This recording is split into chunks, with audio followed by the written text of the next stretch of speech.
ॐ ये आत्मेदा बलिदा यस्य विश्व उपासते प्रसिसं यस्य देवाः यस्य छायामृतं यस्य मृत्युः तस्मै देवाय हविषा विधेम।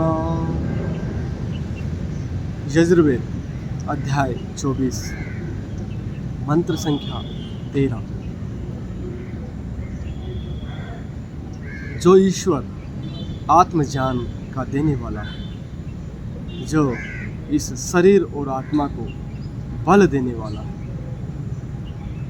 जो विद्वान जन है उसी की उपासना करें। उसकी उपासना करना अमृत तुल्य छाया है और उसको भुलाना या उसके स्थान पर किसी जड़ पदार्थ या चेतन अल्पज्य की ईश्वर तुल्य समझकर पूजा स्तुति करना, ये मृत्यु के समान है।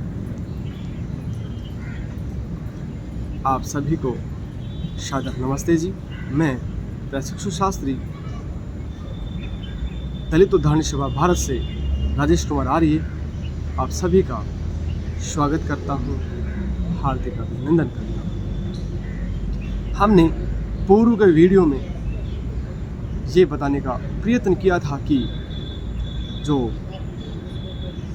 पत्थर पाषाण पूजा है, जल पूजा है, हम ईश्वर तुल्य समझकर जब उसकी पूजा करते हैं तो उसके कितने दुष्परिणाम हैं और कितना घातक है, जिससे राष्ट्र गुलाम हो जाते हैं और मनुष्य भी गुलाम होकर के नाना प्रकार के पाखंड में फंस जाता है। तो फिर प्रश्न ये भी रहता है कि फिर उस ईश्वर की हम किस तरह से उपासना करें। तो सबसे पहले तो हमें उस ईश्वर का सत्य स्वरूप जानना चाहिए। ईश्वर सच्चिदानंद स्वरूप, निराकार, सर्वशक्तिमान, न्यायकारी, दयालु, अजन्मा, अनंत, निर्विकार, अनादि, अनुपम, सर्वाधार, सर्वेश्वर, सर्वव्यापक, सर्वंतर्यामी, अजर, अमर, अभय, नित्य, पवित्र और सृष्टिकर्ता है, उसी की उपासना करने के योग्य है। वो ईश्वर इस तरह का है, तो उसकी उपासना हमें, उसकी पूजा स्तुति कैसे करें, तो आज हम इस वीडियो के माध्यम से बताने और समझने का बुद्धिपूर्वक प्रयास करें। हमारे इस भारतवर्ष में वैदिक विद्या जब थी इस भारतवर्ष में, तब प्रत्येक व्यक्ति अपनी दिनचर्या में, दैनिक दिनचर्या में जीवन भर पंच महायज्ञों का यथावत पालन किया करता था। और जब तक इन पंच महायज्ञों का यथावत जीवन में पालन होता रहा, तब तक यहाँ पर श्रेष्ठ संतान, वीर, महापुरुष, ऋषि और महर्षि पैदा होते रहे।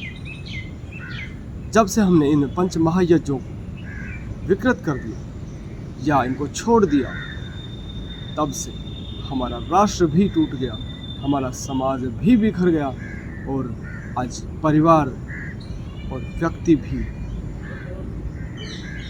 बिखर चुका है, टूट चुका है।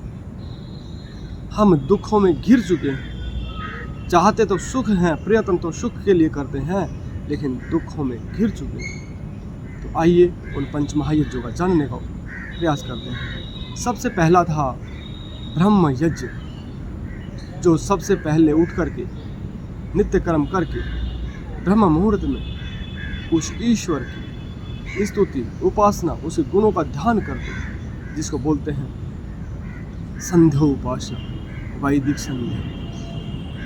और उसी के साथ जो श्रेष्ठ आर्ष ग्रंथ हैं उनका स्वाध्याय करना। दूसरा देव यज्ञ, अर्थात हवन। प्रत्येक जीव जन्म से लेकर मृत्यु तक अपने शरीर से मल मूत्र पसीना और अपान वायु और प्राणवायु इनके माध्यम से इस पर्यावरण में प्रदूषण फैलाता रहता है। तो हमारा परम कर्तव्य है कि हम इस वातावरण को अर्थात 33 कोटि देवताओं को निर्मल और शुद्ध बनाए रखने में अपना योगदान दें। तीसरा, पितृयज्ञ अर्थात हमारे परिवार में जितने भी पिता तुल्य पितृतुल्य बड़े वयोवृद्ध हैं उन सब की यथा सामर्थ्य सेवा करें, शुश्रूषा करें। जब हम श्रद्धा से उनकी सेवा करते हैं तो उसको श्राद्ध बोलते हैं, और जब हमारी सेवा से शुश्रूषा से हमारे पितृजन प्रसन्न होते हैं, तृप्त होते हैं, उनकी आत्मा तृप्त होती है तो इसको तर्पण कहते हैं। श्राद्ध और तर्पण जीते जी होता है, मृत्यु के बाद नहीं होता। मृत्यु के बाद तो आत्मा अपने कर्मों में बंद करके अगले जीवन के लिए या मोक्ष के लिए जैसा भी है वो चली जाती है, उसका हमसे कोई संबंध नहीं रहता। क्योंकि हम भी पता नहीं अब तक कितनी ही बार किसके माँ, किसके पिता, किसके भाई, किसकी बहन या पशु पक्षी घोड़े आदि पता नहीं क्या क्या बन चुके हैं। तो हमें जीते जी ही करना है। चौथा होता है अतिथि यज्ञ। अतिथि जो बिना सूचना के भी हमारे घर में आए, लेकिन कौन? जो विद्या युक्त हैं, चरित्रवान हैं, केवल वही। पाखंडी और स्वार्थी और धूर्त लोगों का तो पानी पिलाकर या फिर वाणी से भी सत्कार नहीं करना चाहिए। हमारे शास्त्रों में, मनुस्मृति में ऐसा ही लिखा है। तो जो चरित्रवान है, जो अतिथि हैं, उनकी भी यथा योग्य यथा सामर्थ्य सेवा करनी चाहिए। और पांचवा है बलि वैश्व यज्ञ अर्थात जो पशु पक्षी हमारे चारों तरफ रहते हैं, जो स्वयं से भोजन नहीं बना सकते, उनके लिए भी भोजन पानी की व्यवस्था करना, ये बलि वैश्व यज्ञ कहलाता है। तो जब तक जीवन में इन पंचों महायज्ञों का यथावत पालन करते थे तो हम बहुत ही श्रेष्ठ हुआ करते थे। आज हम जो सबसे पहला है ब्रह्म यज्ञ, उसको इस वीडियो के माध्यम से जानने का प्रयास करेंगे, और मैं वेद मंत्रों के साथ साथ संक्षिप्त में उनका भाव भी बताने का प्रयास करूंगा। आप मेरे साथ बुद्धिपूर्वक जुड़े रहिए। सबसे पहले हम 3 बार प्रणव ध्वनि अर्थात ओम का उच्चारण करेंगे। गहरी श्वास भरेंगे और श्वास को छोड़ते हुए ओम का उच्चारण। इससे हमारा जो मन है, हमारा जो मस्तिष्क है, जो बाहरी वस्तुओं में लगा रहता है, उनसे आकर के एकाग्र होने का, हम उसको एकाग्र करने का प्रयास करेंगे और ईश्वर के गुणों में हम ध्यान लगाएंगे।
वैदिक संध्या।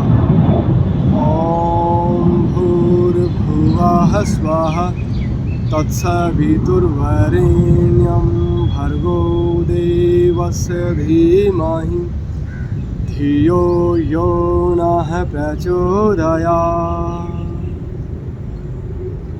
हे प्राण स्वरूप, दुख विनाशक, स्वयं सुख स्वरूप और सुखों को देने हारे पूज्य प्रभु, हम आपके वरण्य स्वरूप का ध्यान करते हैं। आप कृपा करके हमारी बुद्धियों को शन मार्ग में, श्रेष्ठ मार्ग में प्रेरित करें।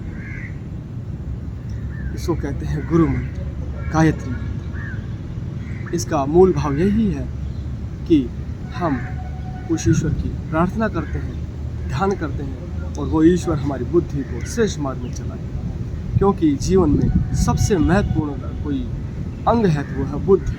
अगर बुद्धि हो गई और जो अच्छे मार्ग में चलने वाली होगी तो हम कभी भी पाप कर्म नहीं करेंगे, हमारा प्रत्येक कर्म श्रेष्ठ ही होगा और बुद्धि बल पे हम सब कुछ ठीक कर रहे हैं। इसका उदाहरण हम ले सकते हैं हमारे आचार्य चाणक्य, जिसने अपने बुद्धि बल पर इस खंड खंड भारत को अखंड बनाकर एक श्रेष्ठ सम्राट दिया जिसका नाम था चंद्रगुप्त मौर्य, केवल बुद्धि बल।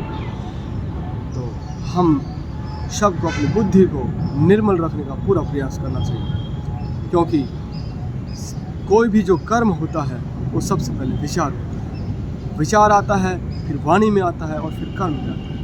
तो हम वाणी, मनसा, वाणी और कर्म से भी किसी का अहित ना करें। अब आचमन मंत्र, दाहिने हाथ की अंजलि में हम जल लेंगे और उसको पिएंगे। मंत्र के बाद 3 बार करते हैं ताकि कफ की निवृत्ति हो और हमारा गला शुष्क ना हो। ओम शन्नो देवीरभिष्टये आपो भवन्तु पीतये संयोरभिस्रवन्तु नः। ये आचमन होता है, 3 बार करते हैं। इसका भाव ये है कि वो कल्याणकारी ईश्वर जिसने इस जीवन को सुखमय बनाने के लिए, आनंदमय बनाने के लिए हमें बहुत से कल्याणकारी पदार्थ दिए हैं और जो कुछ मुझे मेरे कर्मों से, मेरे पुरुषार्थ से मुझे प्राप्त है, जो शरीर है, ये स्वास्थ्य है, आयु है, गुण कर्म स्वभाव है और रिश्ते नाते हैं, सुख दुख, उन सब में मैं पीती रहूं, अर्थात मैं संतुष्ट रहूं, मेरे अंदर ईर्ष्या भाव ना हो, मैं किसी भी जीव के प्रति ईर्ष्या ना रखूं कि उसके पास तो ये चीज़ है और मेरे पास ये चीज़ नहीं है। अगर मुझे वो चीज़ प्राप्त करनी है तो मुझे और पुरुषार्थ और मेहनत करनी चाहिए, यही भाव। अब हम बाएं हाथ की अंजलि में जल लेंगे और दाहिने हाथ की मध्यमिका और अनामिका उंगलियों से हम अंग स्पर्श करेंगे। ओम वाक् वाक्, ओम प्राणः प्राणः, ओम चक्षुः चक्षुः, ओम श्रोत्रं श्रोत्रम्, ओम नाभिः, ओम हृदयम्, ओम कंठः, ओम बाहुभ्याम यशो बलम्, ओम करतल करपृष्ठे। अर्थात इस मस्तिष्क में जो बुद्धि बल है, सोचने की जो शक्ति है वो ईश्वर की दी है। इन आँखों में जो देखने की शक्ति है वो ईश्वर की है। इस वाणी में जो बोलने की शक्ति है वो ईश्वर की है। इन हाथों में जो कर्म करने की शक्ति है वो ईश्वर की है। इस हृदय में जो विचार करने की शक्ति वो ईश्वर की है। अर्थात जब तक ये शक्ति इस शरीर में रहेगी तब तक ही मेरे अंग प्रत्यंग कार्य करेंगे, और जिस समय ये शक्ति निकल जाती है अर्थात मृत्यु हो जाती है, तब ये भुजाएं होते हुए भी मैं अपनी मक्खी नहीं उड़ा सकता, आंखें देखते हुए मैं देख नहीं सकता, वाणी होते हुए बोल नहीं सकता।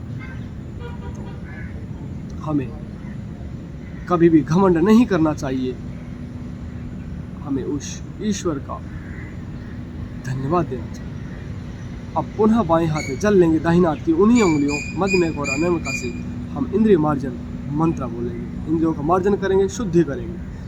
ओम भूः पुनातु शिरसि, ओम भुवः पुनातु नेत्रयोः, ओम स्वः पुनातु कंठे, ओम महः पुनातु हृदये, ओम जनः पुनातु नाभ्याम्, ॐ तपः पुनातु पादयोः ॐ सत्यं पुनातु पुनः शिरसि ॐ खं ब्रह्म पुनातु सर्वत्र।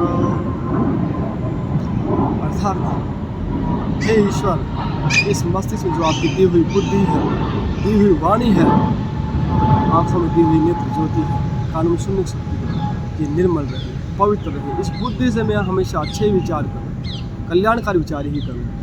इस आँखों से मैं भद्र भाव देखूँ, इस मुख से मैं मधुर और कल्याणकारी वेदवाणी ही बोलूँ। इस हृदय में अच्छे विचार हों, इन पैरों से मैं हमेशा पूरा पुरुषार्थ करता ही रहूं, इन हाथों से भी मैं अच्छे कर्म करता ही रहूं। अर्थात मेरा कोई भी शरीर का अंग प्रत्यंग गलत कार्यों में, पाप कर्म में ना लगे, हमेशा धर्माचरण में ही लगा रहे। इसके बाद में हम प्राणायाम मंत्र बोलेंगे। प्राणायाम 3 तरह के होते हैं। बाह्य अर्थात श्वास को बलपूर्वक बाहर निकाल करके बाहर ही रोक देना। अभ्यंतर अर्थात श्वास को अंदर भर करके अंदर ही रोक देना। और एक होता है स्तंभ वृत्ति, अर्थात सांस प्रश्वास चल रहा है और श्वास को जहाँ इच्छा हुई वहीं का वहीं रोकना। तो मैं संक्षिप्त में करूँगा, आप इसको कम से कम 3 बार अवश्य करें। ॐ भुः ॐ भुवः ॐ स्वः ॐ महः ॐ जनः ॐ तपः ॐ सत्यम्।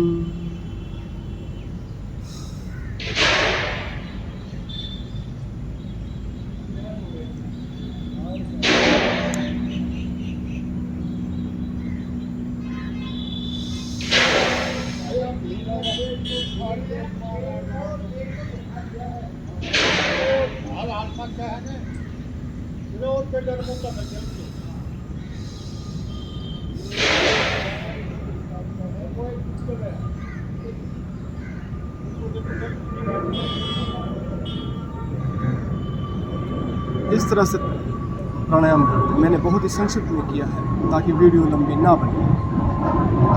अब हम अघमर्षण मंत्र बोलें। ॐ हृतं च सत्यं चाभिधा तपसोऽध्यजायत ततो रात्रिजायत ततः समुद्रो अर्णवः समुद्रादर्णवादधिसंवत्सरो अजायत अहोरात्राणि विदधद्विश्वस्य मिषतो वसि सूर्यचन्द्रमसौ धाता यथा पूर्वं कल्पयत् दिवं च पृथिवीं च अंतरिक्षमथो स्वाहा। अर्थात उस ईश्वर ने सबसे पहले वेद माने, चारों वेदों को रचा, फिर त्रिगुणात्मक जो ये प्रकृति है, सत्व रज और तम से इस प्रकृति को बनाया। उसके बाद में सूर्य चंद्रमा नक्षत्र आदि बनाए, समय काल घड़ी मुहूर्त और संवत्सर बनाए, फिर समुद्र और मेघमंडल आदि बनाए। और ये सब वो ईश्वर यथा पूर्वम कल्पयत अर्थात जैसे पूर्व में बनाता है वैसा ही बनाता है। मिषतो वसी अर्थात स्वभाववत, अर्थात इन सब को रचना उसका स्वभाव है, जैसा यथावत अब है ऐसा ही प्रलय से, इस सृष्टि से पूर्व में और प्रलय के बाद में भी होगा। इसका क्या तात्पर्य हुआ कि इनसे पूर्व के मंत्रों में तो केवल इस शरीर तक सीमित थे। इन आँखों से केवल मैं देख सकता हूँ, इन कानों से केवल मैं सुन सकता हूँ, इस वाणी से केवल मैं बोल सकता हूँ, इन हाथों से केवल मैं कार्य कर सकता हूँ। लेकिन अब हम इस धरती पे आ गए हैं, सूर्य पे, नक्षत्र पे, इस ब्रह्मांड में आ चुके हैं। तो ये धरती केवल मेरी नहीं है, ये सभी जीवों प्राणी मात्र, गधे, कुत्ते, घोड़े, गाय आदि मच्छर पक्षी सबकी है, ये सूर्य भी सबका है, ये नक्षत्र भी सबका है, ये वायुमंडल भी सबका है। और जो चीज़ सबकी होती है तो वो साझे की होती है, और साझे की होती है तो हम एक दूसरे से जुड़ जाते हैं और एक परिवार बन जाते हैं। इसीलिए वसुधैव कुटुम्बकम की भावना है, सारा संसार ही हमारा परिवार।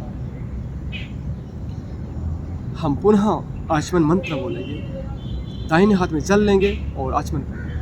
ओम शन्नो देवीरभिष्टय आपो भवन्तु पीतये संयोरभिस्रवन्तु नः। अब हम मनसा परिक्रमा मंत्र बोलेंगे, 6 मंत्र हैं। ओम प्राचीदिगग्निरधिपतिरसितो रक्षितादित्या ईशवः तेभ्यो नमोऽधिपतिभ्यो नमो रक्षितृभ्यो नम ईशुभ्यो नम एभ्यो अस्तु। योऽस्मान् द्वेष्टियं वयं युष्मस्तं भोजं भेदद्मः। दक्षिणादिगिन्द्रोऽधिपतिस्त्रिशिराजी रक्षिता पितरैषवः तेभ्यो नमोऽधिपतिभ्यो नमो रक्षितृभ्यो नम ईशुभ्यो नम एभ्यो अस्तु। योऽस्मान् द्वेष्टियं वयं युष्मस्तं भोजं भेदद्मः। प्रतीचिदिग्वरुणोऽधिपतिः प्रेदाको रक्षितान्नमिषवः तेभ्यो नमोऽधिपतिभ्यो नमो रक्षितृभ्यो नम ईशुभ्यो नम एभ्यो अस्तु। योऽस्मान् द्वेष्टियं वयं युष्मस्तं भोजं भेदद्मः। उदीचिदिग्सोमोऽधिपतिः स्वजो रक्षिता शनिरिषवः तेभ्यो नमोऽधिपतिभ्यो नमो रक्षितृभ्यो नम ईशुभ्यो नम एभ्यो अस्तु। योऽस्मान् द्वेष्टियं वयं युष्मस्तं भोजं भेदद्मः। ध्रुवादिविष्णुरधिपति कल्माशग्रीवो रक्षिता विरुध ईशवः तेभ्यो नमोऽधिपतिभ्यो नमो रक्षितृभ्यो नम ईशुभ्यो नम एभ्यो अस्तु। योऽस्मान् द्वेष्टियं वयं युष्मस्तं भोजं भेदद्मः। ऊर्ध्वादिग्बृहस्पतिरधिपतिस्वित्रो रक्षिता वर्षनिषवः तेभ्यो नमोऽधिपतिभ्यो नमो रक्षितृभ्यो नम ईशुभ्यो नम एभ्यो अस्तु। योऽस्मान् द्वेष्टियं वयं युष्मस्तं भोजं भेदद्मः। हमने 6 मंत्र का पाठ किया है। इन मंत्रों का भाव ये है कि इन 6 के 6 मंत्रों में प्राची अर्थात पूर्व दिशा, दक्षिणा अर्थात दक्षिण दिशा, प्रतीची अर्थात मेरी पीछे की पश्चिम दिशा, उदीची अर्थात उत्तर की दिशा, ध्रुवा अर्थात नीचे की दिशा और ऊर्ध्वा अर्थात ऊपर की दिशा। उन सभी दिशाओं में विभिन्न अलग अलग स्वरूप में अग्नि, सोम, आदित्य, वायु आदि आदि स्वरूपों में हमारा अधिपति करता है। अधिपति अर्थात हमें प्रेरणा देता है। किसी भी दिशा में जाकर के हम जब भी कोई शुभ कर्म करते हैं, अच्छा कार्य करते हैं, तो हमारे शरीर में, हमारे आत्मा में उत्साह और तेज और आनंद भर जाता है। और जब किसी भी दिशा में जाकर कितना ही छुप करके हम गलत कार्य करते हैं, पापाचरण करते हैं, तो हमारे अंदर एक हीन भावना आ जाती है, एक नकारात्मक भाव आ जाता है और हम बेचैन हो जाते हैं कि कहीं कोई देख तो नहीं रहा है। लेकिन अगर हमें ये समझाया जाए कि वो ईश्वर तो सभी दिशाओं में, किसी भी दिशा ईश्वर से रिक्त नहीं है, तो हम कोई भी जो कार्य होता है वो धर्म और अधर्म सोच करके अवश्य। लेकिन हमारे पाखंडी लोगों ने समझा दिया कि ईश्वर तो मंदिरों में रहता है, ईश्वर तो चौथे आसमान पे है, ईश्वर तो सातवें आसमान पे। एक कहता है ईश्वर तो है ही नहीं। इसीलिए ही आज मनुष्य जहाँ मौका मिलता वहीं पापाचरण कर देता है, गलत कार्य कर देता है, क्योंकि उसको पता यहाँ ईश्वर नहीं है। जब ये बताया जाए कि ईश्वर तो सर्वत्र है, कण कण में विराजमान है, प्रत्येक दिशा में है, तो वो व्यक्ति पापाचरण कर्म नहीं करे। आगे उस ईश्वर को विभिन्न स्वरूपों में हमारी रक्षा करता है, उस रक्षक स्वरूप को बार बार नमन, उसी की स्तुति का योग्य है।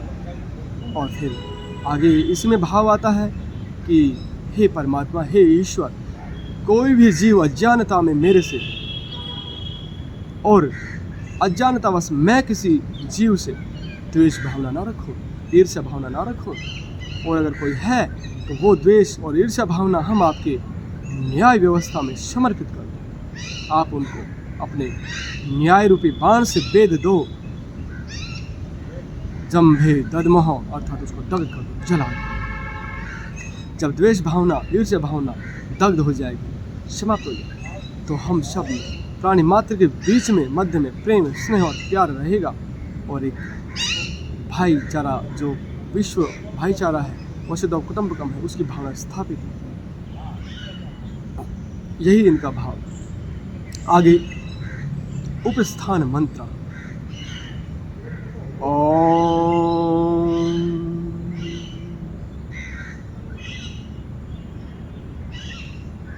उद्वयं तमसः स्वाहा पश्यन्त उत्तरं देवं देवत्र सूर्यमगन्म ज्योतिरुत्तमम् उदुत्तं जातवेदसं देवं वहन्ति केतवः दृशे विश्वाय सूर्यं चित्रं देवानामुद्गादनीकं चक्षुर्मित्रस्य वरुणस्याग्नेः आप्राद्या वा पृथिवी अन्तरिक्षं सूर्यात्मा जगतस्थस्य स्वाहा तत्सक्षुर्देवहि तन्पुरुस्तात् शुक्रमुचर् पश्येम शारदः शतं जीवेम शारदः शतं शृणुयाम शारदः शतं प्रब्रवाम शारदः शतमदीनः श्याम शारदः शतं भूयस्य शारदः शता।